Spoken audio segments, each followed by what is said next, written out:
নমস্কার, বাংলা টাইমস নিউজে আপনাদের স্বাগত। সামান্য দুদিনের বর্ষায় ভেঙে পড়েছে বারাসাত পৌরসভার নিকাশি ব্যবস্থা। বারাসাত পৌরসভার 35টি ওয়ার্ডে সর্বত্র জলমগ্ন। বাদ গেল না উত্তর চব্বিশ পরগনা জেলা সদর বারাসাত জেলা হাসপাতাল। এতদিন এই জেলায় সোদপুরের পানিহাটি স্টেট জেনারেল হাসপাতালে জলযন্ত্রণা নিয়ে খবর হতো। এখন নতুন করে যন্ত্রণার খবরের শিরোনামে উঠে এলো বারাসাত জেলা হাসপাতাল। জলের তলায় বারাসাত মেডিকেল কলেজ হাসপাতাল। শুক্রবার সকাল থেকেই ভারী বৃষ্টি হতেই বারাসাত মেডিকেল কলেজ জলের তলায়। এমার্জেন্সি থেকে শুরু করে একাধিক ওয়ার্ড জলের তলায় চলে গেছে। চরম দুর্ভোগ ও সমস্যায় চিকিৎসাধীন রোগী ও তাদের পরিবারের পরিজনরা।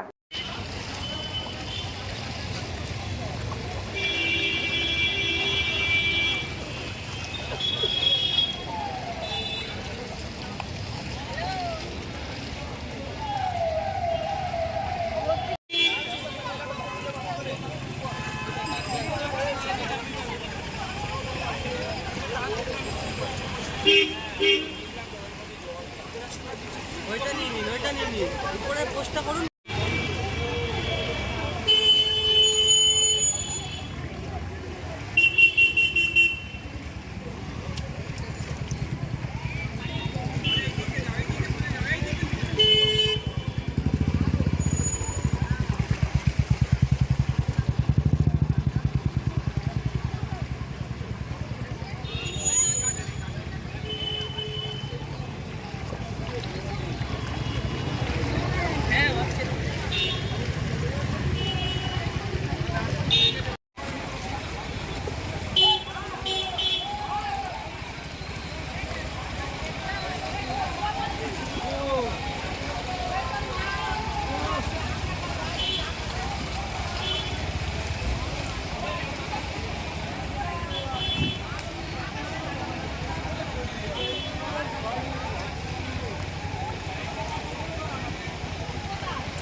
লাইভ হলো।